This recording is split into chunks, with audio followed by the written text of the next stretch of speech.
No todos los hombres nacen libres. Algunos nacen en la oscuridad de la pobreza, del abandono, de una sociedad que los ignora. En los barrios de Harlem y más allá, donde la desigualdad marcaba cada paso, un joven llamado Malcolm Little aprendió que la fuerza no siempre venía de los libros, sino del valor, la palabra y la conciencia de su pueblo.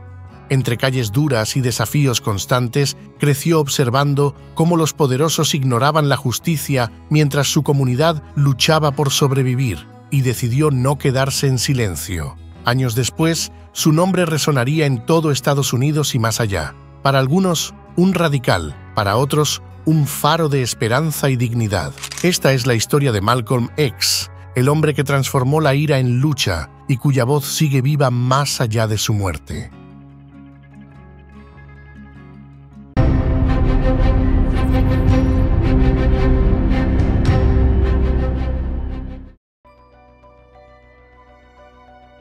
Mientras otros niños jugaban, Malcolm aprendía a sobrevivir. En las calles de Boston y Harlem se enfrentó al racismo, al desprecio y a la criminalidad. Su juventud fue una escalera de errores y riesgos. Pequeños delitos, robos, peleas, hasta que la cárcel lo encontró. Pero incluso tras los barrotes, encontró la libertad que otros no podían ver. Los libros, la lectura y el conocimiento se convirtieron en sus armas más poderosas. Fue allí, entre paredes grises y palabras impresas, donde nació el líder que cambiaría la conciencia de toda una comunidad. Malcolm X no solo desafió al sistema, sino que transformó el dolor en voz, el odio en lucha y la desesperanza en orgullo.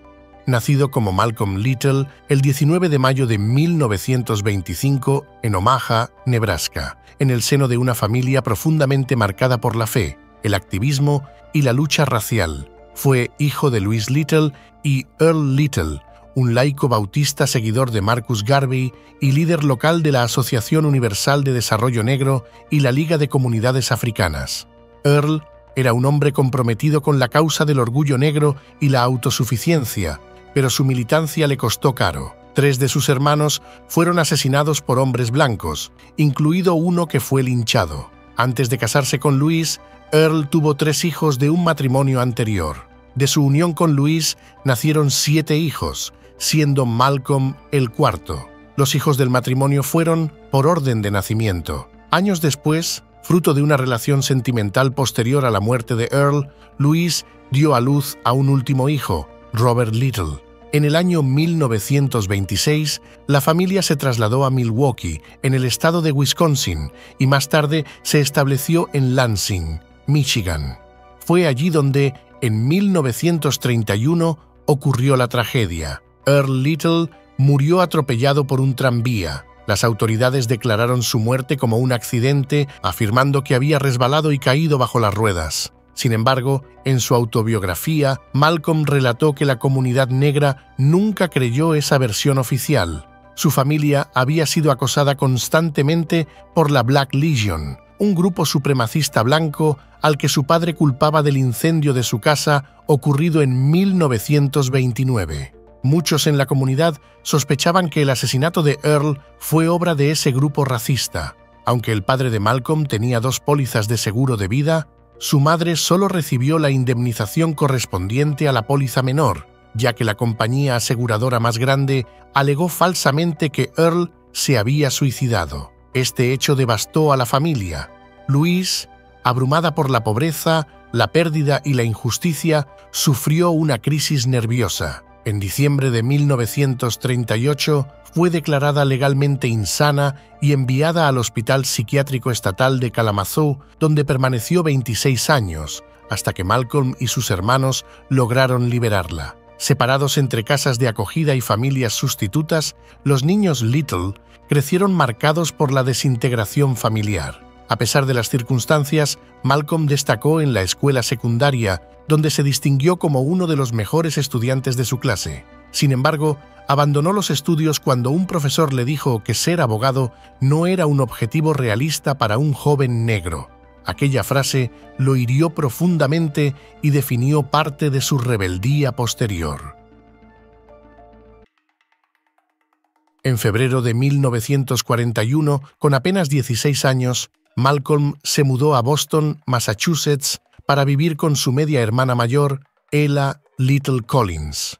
Este cambio marcaría el inicio de una nueva etapa en su vida, la entrada en la gran ciudad, el contacto con el mundo urbano y el comienzo de un camino que lo llevaría, con los años, de la calle al liderazgo.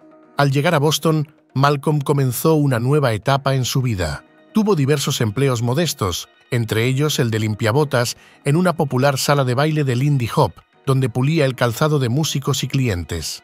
En su autobiografía recuerda con orgullo que, en una ocasión, abrillantó los zapatos de Duke Ellington y de otras figuras del jazz afroestadounidense. Posteriormente consiguió trabajo como repartidor de sándwiches en la compañía ferroviaria New Haven Railroad, lo que le permitió viajar por distintas regiones del país. Gracias a ese empleo conoció Nueva York, la ciudad que marcaría profundamente su destino. Después de un tiempo, abandonó Boston y pasó una temporada en Flint, Michigan, hasta que en 1943 se trasladó definitivamente a Nueva York, estableciéndose en el barrio de Harlem.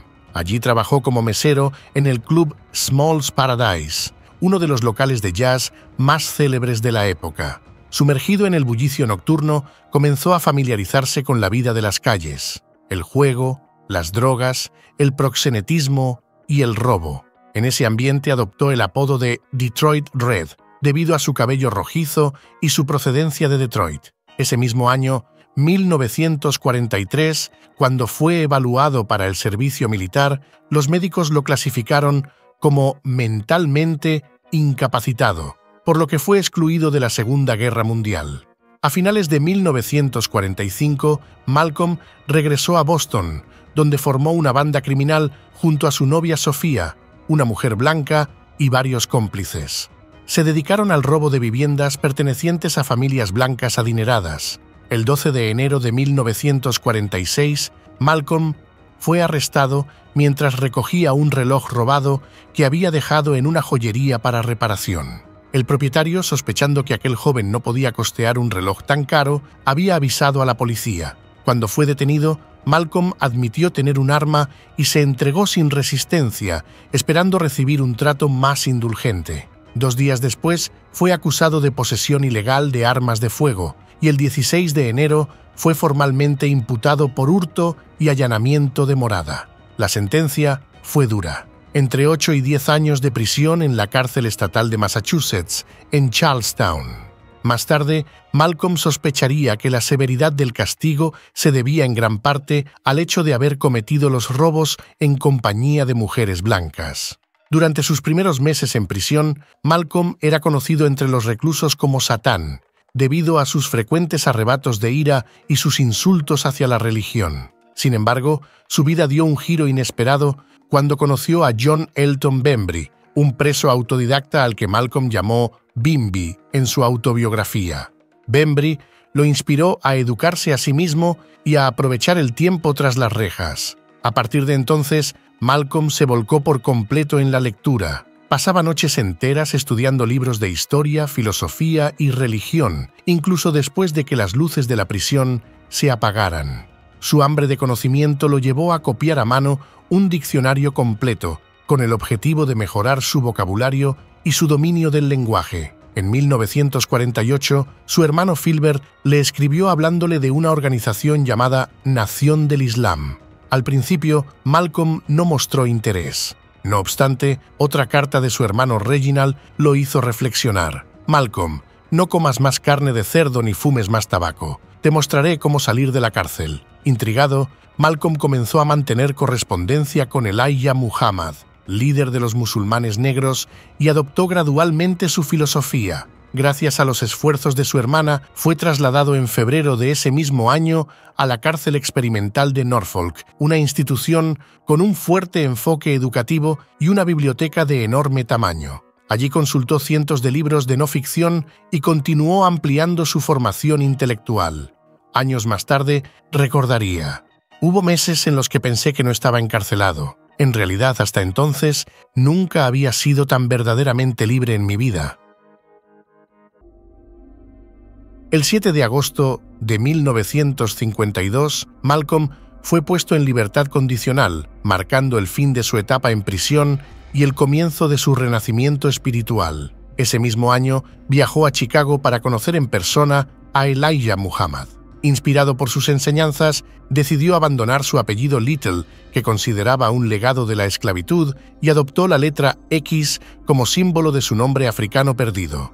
En marzo del año siguiente, el FBI abrió un expediente sobre Malcolm X, tras haberlo catalogado como comunista autoproclamado. Las autoridades temían que el rápido ascenso de Malcolm dentro de la nación del Islam pudiera tener vínculos con el Partido Comunista de los Estados Unidos, lo que lo convirtió en objeto de una estrecha vigilancia. En junio, Malcolm fue nombrado asistente del ministro del Templo número 1 de la Nación del Islam, ubicado en Detroit. Su carisma y disciplina pronto lo destacaron entre los fieles. A finales de ese año, fundó el Templo número 11 en Boston y en marzo de 1954 amplió las actividades del Templo número 12 en Filadelfia, Pensilvania. Apenas 2 meses después, fue designado líder del Templo número 7 en Harlem, Nueva York, donde logró expandir notablemente la congregación. Su elocuencia y convicción lo convirtieron en una de las voces más poderosas del movimiento. En 1959, tras la emisión televisiva El odio que produce el odio, un documental sobre la nación del Islam transmitido en Nueva York, Malcolm X alcanzó fama nacional. A partir de entonces, los medios de comunicación, prensa, radio y televisión comenzaron a buscarlo constantemente para conocer su opinión sobre temas sociales y raciales. Su impacto trascendió fronteras. Periodistas internacionales también lo reconocieron como portavoz de la causa afroamericana. Desde su incorporación a la nación del Islam, Malcolm se mantuvo como uno de los principales difusores de las enseñanzas de Elijah Muhammad. Según la doctrina de la organización, los blancos eran diablos creados artificialmente por científicos negros y la historia estaba destinada a devolver a los afrodescendientes su lugar legítimo en la cúspide del orden social. Se convirtió en el segundo líder más influyente de la nación del Islam, solo superado por Elijah Muhammad. Su poder de convocatoria fue extraordinario. Bajo su liderazgo, el número de miembros del movimiento creció. Su figura inspiró a miles de jóvenes afroamericanos, entre ellos al boxeador Cassius Clay, quien, guiado por Malcolm, abrazó el Islam y adoptó el nombre de Muhammad Ali. Pese a su fama, Malcolm no temía expresar sus desacuerdos con otras corrientes del movimiento afroamericano. Fue particularmente crítico con la Marcha sobre Washington de 1963, a la que despectivamente llamó la farsa en Washington. Cuestionó el entusiasmo de quienes acudieron a una manifestación dirigida por blancos frente a la estatua de un presidente que había muerto hacía un siglo y que cuando vivía tampoco simpatizaba con los negros. La voz de Malcolm resonaba como una mezcla de desafío, orgullo y búsqueda de redención colectiva. Su mensaje, radical para muchos, despertó admiración y temor a partes iguales, y consolidó su figura como uno de los oradores más poderosos del siglo XX. En 1958, Malcolm X contrajo matrimonio con Betty Shabazz, nacida en 1934 en Detroit. La boda tuvo lugar en Lansing, Michigan. Ambos se habían conocido un año antes, cuando Betty asistía a sus conferencias como enfermera y miembro de la Nación del Islam. Aunque su relación comenzó como una amistad, Betty sospechaba que Malcolm deseaba algo más. Un día, él la llamó por teléfono y con la franqueza que lo caracterizaba, simplemente le pidió que se casara con él. El matrimonio fue estable y disciplinado, marcado por los valores de la nación del Islam. La pareja tuvo 6 hijas, cuyos nombres reflejaban el simbolismo y la fuerza de las figuras históricas que inspiraban a Malcolm. Betty Shabazz se convirtió en un pilar emocional y moral en la vida de Malcolm, acompañándolo durante sus años de mayor exposición pública y apoyando su evolución espiritual hasta el final. En septiembre de 1960, el líder cubano Fidel Castro llegó a Nueva York para asistir a la Asamblea General de las Naciones Unidas. Rechazó alojarse en los hoteles de lujo del centro de Manhattan y eligió hospedarse en el Hotel Teresa, ubicado en Harlem, un gesto que lo acercó simbólicamente a la comunidad afroamericana. Malcolm ya consolidado como una figura prominente en Harlem, formó parte del comité encargado de recibir a Castro y a otros líderes internacionales. Durante aquella visita, Fidel quedó profundamente impresionado por la inteligencia y el carisma de Malcolm al punto de solicitar una reunión privada con él. Durante los días de la Asamblea General, Malcolm fue invitado a reuniones diplomáticas y recepciones oficiales organizadas por diversas embajadas africanas. En esos encuentros conoció y dialogó con influyentes líderes del continente, entre ellos Gamal Abdel Nasser de Egipto, Ahmed Sékou Touré de Guinea y Kenneth Kaunda, dirigente del Congreso Nacional Africano de Zambia. Estos contactos fortalecieron la visión internacionalista de Malcolm X, quien comenzó a comprender la lucha de los afroestadounidenses dentro de un contexto global de liberación anticolonial y autodeterminación de los pueblos oprimidos.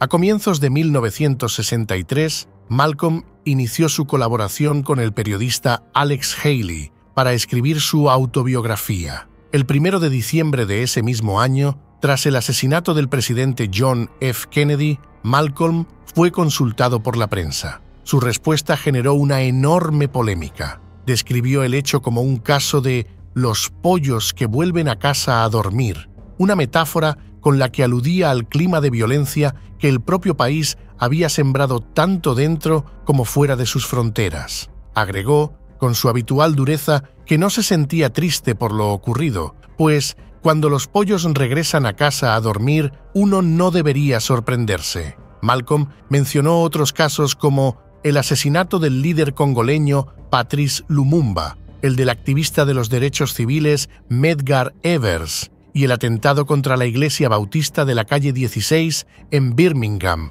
Alabama, como ejemplos de esa misma consecuencia moral. Sus declaraciones provocaron un escándalo mediático y una fuerte reacción dentro de la Nación del Islam, organización que había expresado condolencias públicas a la familia Kennedy y había prohibido a sus ministros opinar sobre el tema. Como castigo, Malcolm fue suspendido durante 90 días de cualquier intervención pública, aunque conservó su rango ministerial.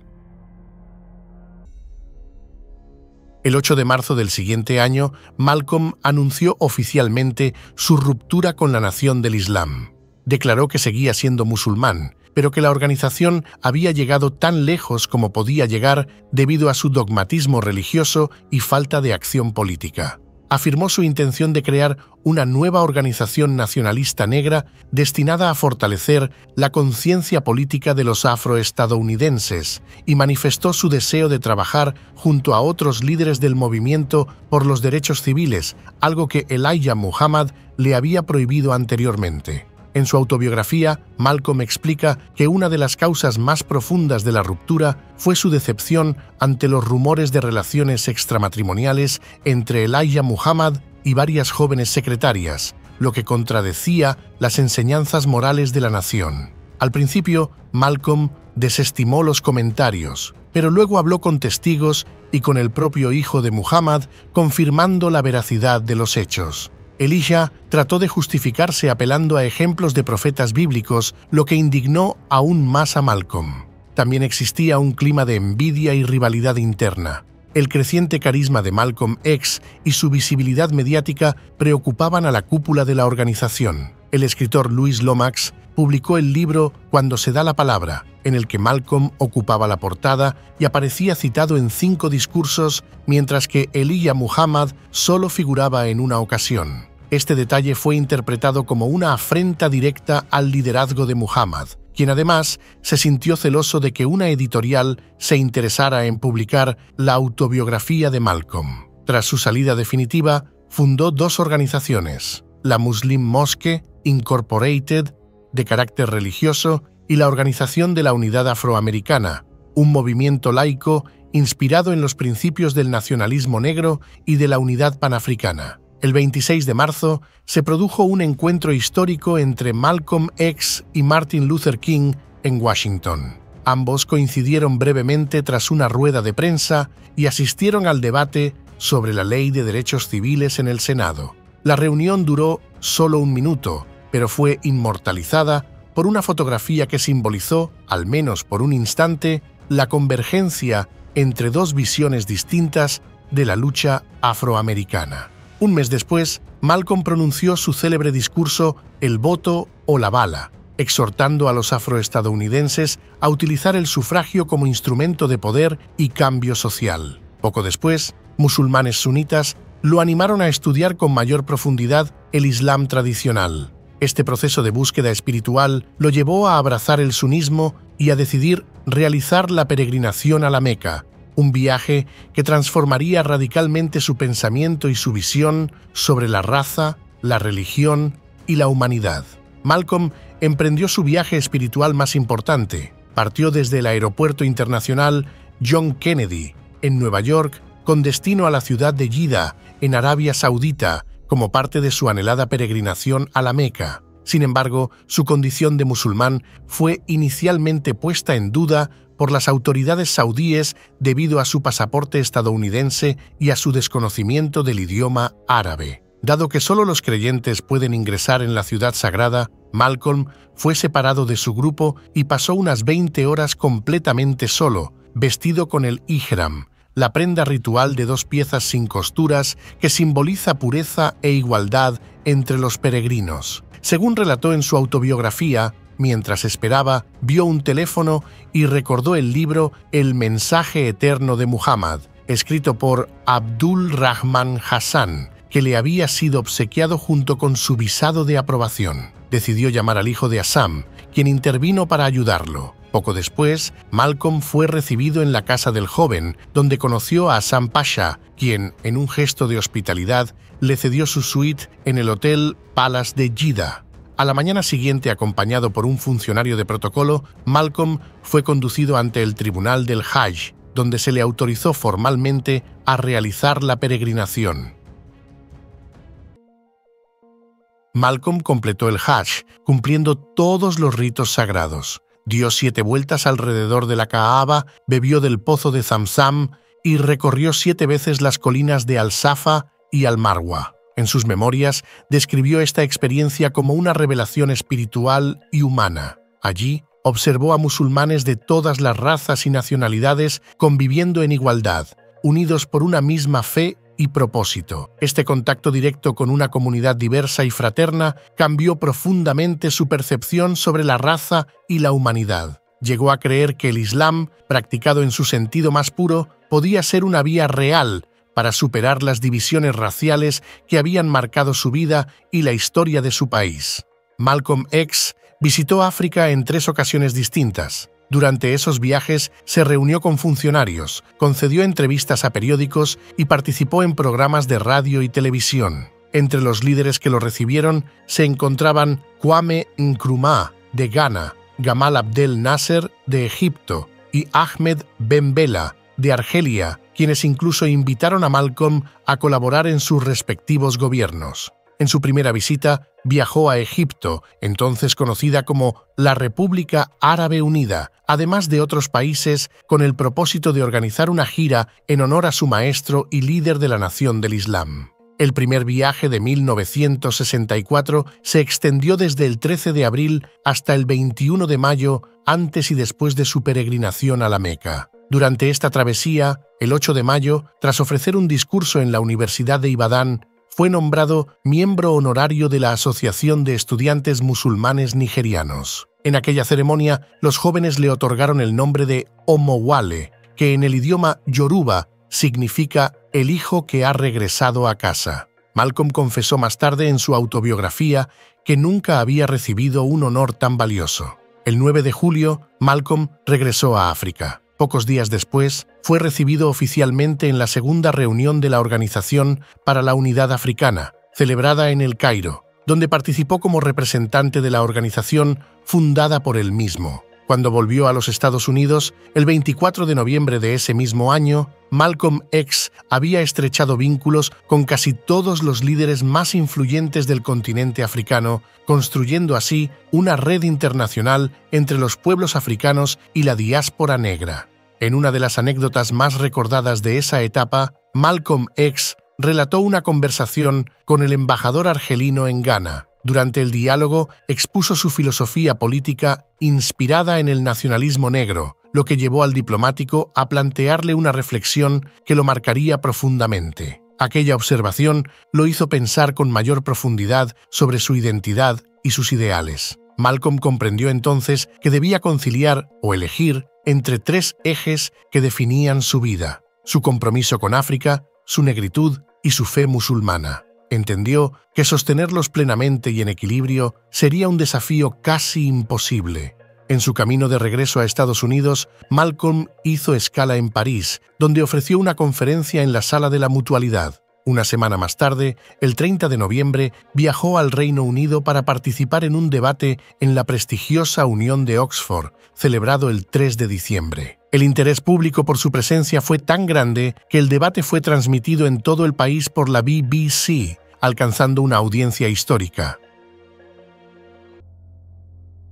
Pocos meses después, el 5 de febrero de 1965, Malcolm regresó a Europa. Ese mismo mes, ofreció una conferencia en Londres ante el Consejo de Organizaciones Africanas, reforzando así su conexión con los movimientos de independencia del continente. Al intentar ingresar nuevamente en Francia, se le negó la entrada sin que se dieran razones oficiales. Visitó Smethwick, un barrio cercano a Birmingham que se había convertido en símbolo de la división racial británica. Allí, denunció públicamente el racismo imperante tras las elecciones generales de 1964, cuando el Partido Conservador obtuvo un escaño parlamentario tras rumores de que sus militantes habían usado. Con esta visita, Malcolm X cerraba su etapa de activismo internacional, que lo transformó de un líder nacionalista negro en un defensor global de la justicia racial y de la unidad de los pueblos oprimidos.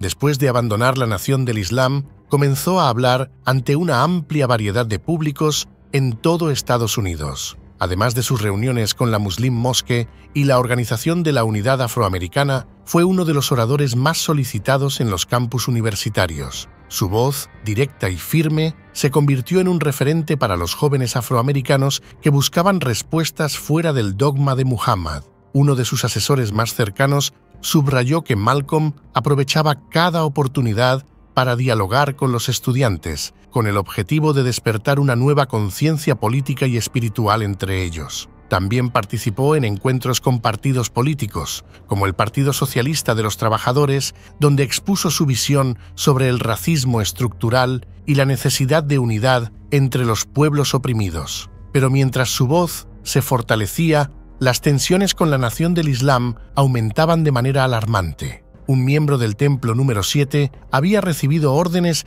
de colocar explosivos en el automóvil de Malcolm. La amenaza era seria. En marzo de ese mismo año, la revista Life publicó una fotografía que daría la vuelta al país. Malcolm en su casa, sosteniendo una carabina M1 mientras observaba por la ventana. Aquella imagen sintetizaba su decisión de defenderse a sí mismo y a su familia ante las múltiples amenazas de muerte que lo rodeaban. La cúpula de la Nación del Islam intensificó sus ataques. Elijah Muhammad llegó a declarar públicamente que los hipócritas como Malcolm deberían ser decapitados. En abril, el periódico Muhammad Speaks publicó una caricatura macabra, la cabeza de Malcolm cortada y rebotando contra el suelo. En julio, John Ali, uno de los principales asesores de Muhammad, declaró que cualquiera que se opusiera al honorable Elijah Muhammad ponía en peligro su vida, y en diciembre, Louis X, quien años más tarde sería conocido como Louis Farrakhan,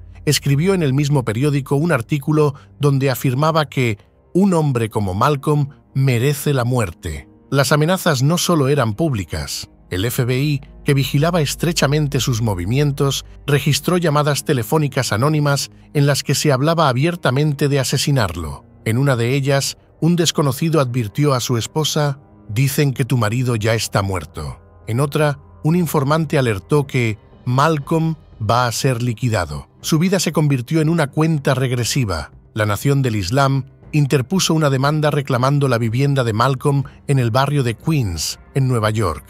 La justicia falló en su contra y se le ordenó abandonar la casa. El 14 de febrero de 1965, la noche antes de una audiencia para aplazar el desalojo, la vivienda fue incendiada. Malcolm y su familia lograron escapar ilesos, pero nadie fue acusado. Aquella madrugada marcó el inicio del fin. Una semana después, el 21 de febrero de 1965, Malcolm subió al escenario del Audubon Ballroom en el norte de Manhattan para hablar ante un público de más de 400 personas reunidas por la Organización de la Unidad Afroamericana. Apenas comenzó a hablar, se produjo un tumulto en la sala. Un hombre gritó: «¡Negro, quita las manos de mi bolsillo!». Sus guardaespaldas se movieron para contener el desorden, pero era una distracción. Otro hombre se acercó y disparó a quemarropa con una escopeta recortada que impactó en su pecho.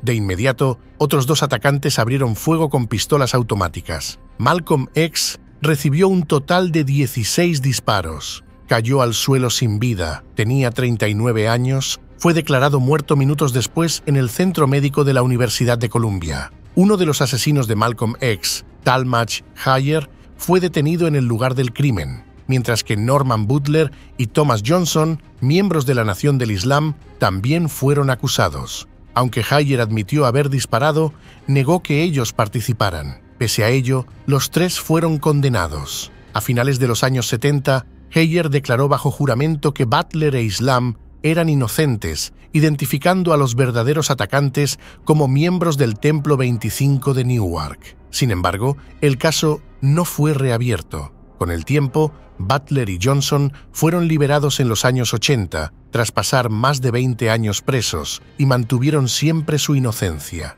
Hayer obtuvo la libertad condicional en 2010, después de 44 años en prisión. Finalmente, en 2021, Aziz e Islam fueron exonerados tras una nueva investigación impulsada por el documental ¿Quién mató a Malcolm X?, que demostró que el FBI y la policía de Nueva York ocultaron pruebas clave. Más de medio siglo después, la justicia comenzó a reparar una de las mayores injusticias del movimiento por los derechos civiles en Estados Unidos. El número de personas que acudieron a la unidad funeraria de Harlem entre el 23 y el 26 de febrero de 1965 se estimó entre 14.000 y 30.000. Durante esos días, una multitud interminable desfiló frente al ataúd de Malcolm, algunos en silencio, otros llorando, todos conmovidos por la magnitud de su pérdida. El funeral se celebró el 27 de febrero en el Templo de la Fe, perteneciente a la Iglesia de Dios en Cristo, en el corazón de Harlem. El recinto tenía capacidad para más de 1.000 personas, pero fueron muchas más las que se congregaron en las calles adyacentes. Se colocaron altavoces en el exterior del templo para que la multitud pudiera escuchar la ceremonia, y un canal de televisión local transmitió el acto en directo. Harlem, su barrio, despidió a uno de sus hijos más valientes. Entre los asistentes se encontraban destacadas figuras del movimiento por los derechos civiles como John Lewis, Bayard Rustin, James Forman, James Farmer, Jesse Gray y Andrew Young, junto al actor y activista Ossie Davis, quien pronunció el discurso fúnebre. Sus palabras quedaron grabadas para siempre en la memoria de los presentes. Cuando la ceremonia concluyó, el féretro fue trasladado al cementerio Ferncliff, en Hartsdale, Nueva York. Allí, tras los ritos finales, sus amigos tomaron las palas y completaron el entierro con sus propias manos, en un gesto de amor y respeto hacia quien había dedicado su vida a la dignidad de los suyos. Después del sepelio, la actriz y activista Ruby Dee y Juanita Poitier formaron el Comité de Madres Afectadas. Su objetivo fue recaudar fondos para comprar una casa y costear la educación de los hijos de Malcolm. De esa manera, el legado del hombre que dio su vida por la libertad continuó vivo, sostenido por la solidaridad de quienes creyeron en su causa y en su sueño. A los pocos días del asesinato de Malcolm X, comenzaron a surgir dudas sobre quién había sido el verdadero responsable. El 23 de febrero, James Farmer, uno de los líderes del activismo antirracista en Estados Unidos, declaró ante la prensa que los culpables no eran los musulmanes negros, sino los traficantes de drogas locales. Sin embargo, otros señalaron directamente al Departamento de Policía de Nueva York, al FBI o incluso a la CIA, argumentando que la ausencia de protección policial y la facilidad con que los asesinos ingresaron al Audubon Ballroom revelaban una posible complicidad o negligencia institucional. Durante la década de los 70 se revelaron los programas secretos del FBI, entre ellos el COINTELPRO, cuyo objetivo era infiltrar, investigar y desestabilizar organizaciones del movimiento por los derechos civiles durante los años 50 y 60. En ese contexto, se supo que John Ali, secretario nacional de la Nación del Islam, actuaba como informante del FBI. El propio Malcolm había dicho a un periodista que Ali se dedicaba a intensificar las tensiones entre él y Elijah Muhammad y que lo consideraba su archienemigo dentro de la organización. El 20 de febrero de 1965, apenas una noche antes del asesinato, Ali se reunió con Talmadge Hayer, uno de los hombres que más tarde serían condenados por el crimen. Algunas personas, incluida la familia Shabazz, acusaron a Louis Farrakhan de estar involucrado en el complot para asesinar a Malcolm X. En un discurso pronunciado en 1993, en el Templo Central de la Nación del Islam en Chicago, Farrakhan pareció justificar el asesinato. Años más tarde, Jubila Shabazz, una de las hijas de Malcolm, fue arrestada por su supuesta participación en un plan para asesinar a Farrakhan, aunque el caso no prosperó judicialmente. En una entrevista concedida al programa 60 Minutos en el año 2000, Farrakhan reconoció que algunas de sus declaraciones pudieron haber contribuido a crear el clima que condujo al asesinato de Malcolm.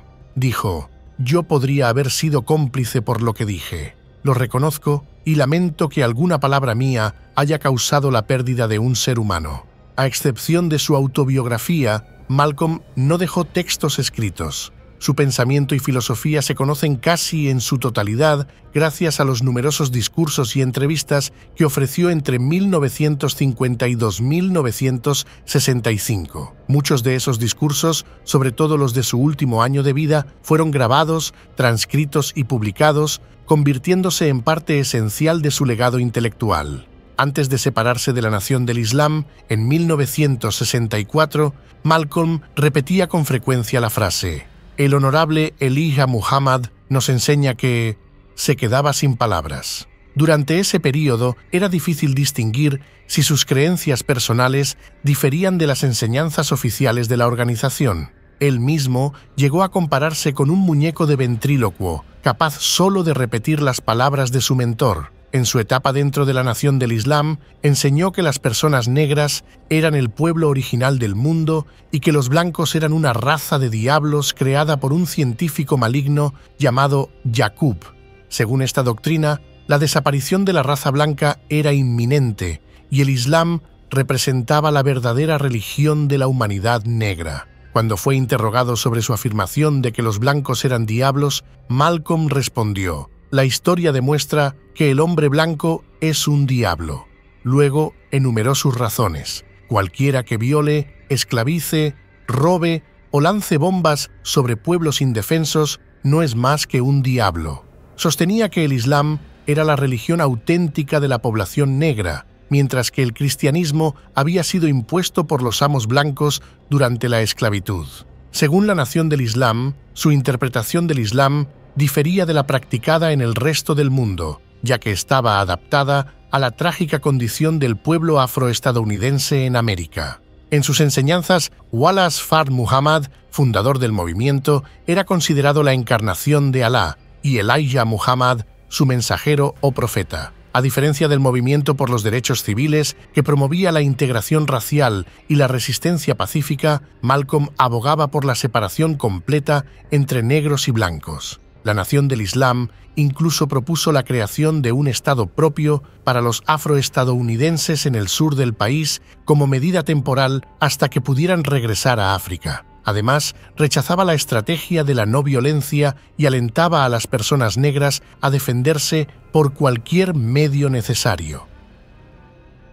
Tras abandonar la Nación del Islam, comenzó a desarrollar una visión propia, más abierta y universal. En su último año de vida, su pensamiento evolucionó con rapidez, pero mantuvo una idea constante: la dignidad y autodeterminación del pueblo afrodescendiente. Sus viajes al extranjero ampliaron su visión. Comprendió que la lucha afroestadounidense formaba parte de una batalla global contra el colonialismo y el racismo. ya no veía el racismo como algo exclusivo del hombre blanco, sino como una enfermedad humana.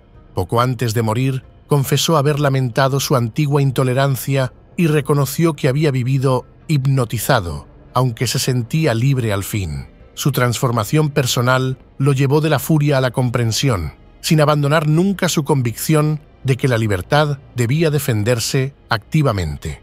Malcolm fue uno de los afroestadounidenses más influyentes del siglo XX. Reavivó el orgullo negro, fortaleció la identidad cultural y ayudó a difundir el Islam en la comunidad afroamericana. Inspiró movimientos como el Black Power y el Black Arts Movement, y su mensaje se convirtió en símbolo de resistencia para las generaciones siguientes. En la década de los 90, su figura resurgió entre los jóvenes, en gran parte gracias a la cultura hip hop y a la película Malcolm X de Spike Lee, protagonizada por Denzel Washington, considerada una de las mejores de su tiempo. Hoy, su nombre sigue siendo sinónimo de lucha, dignidad y transformación. Malcolm pasó de ser una voz radical a convertirse en una conciencia universal, un hombre que comprendió, al final de su vida, que la verdadera revolución comienza en el espíritu. En las calles de Nueva York, poder y supervivencia hablaban el mismo idioma. Malcolm X, hijo del abandono y la violencia, alzó su voz por justicia y dignidad, mientras la familia Gambino tejía su imperio con miedo y astucia. Dos mundos distintos, unidos por la ley de la calle, uno luchaba por liberar a su pueblo, el otro por controlar cada esquina. En Harlem y Brooklyn, la violencia y el poder se encontraban, y solo los audaces sobrevivían. Si te impactó la vida de Malcolm X, prepárate. La historia de la familia Gambino también te espera en pantalla,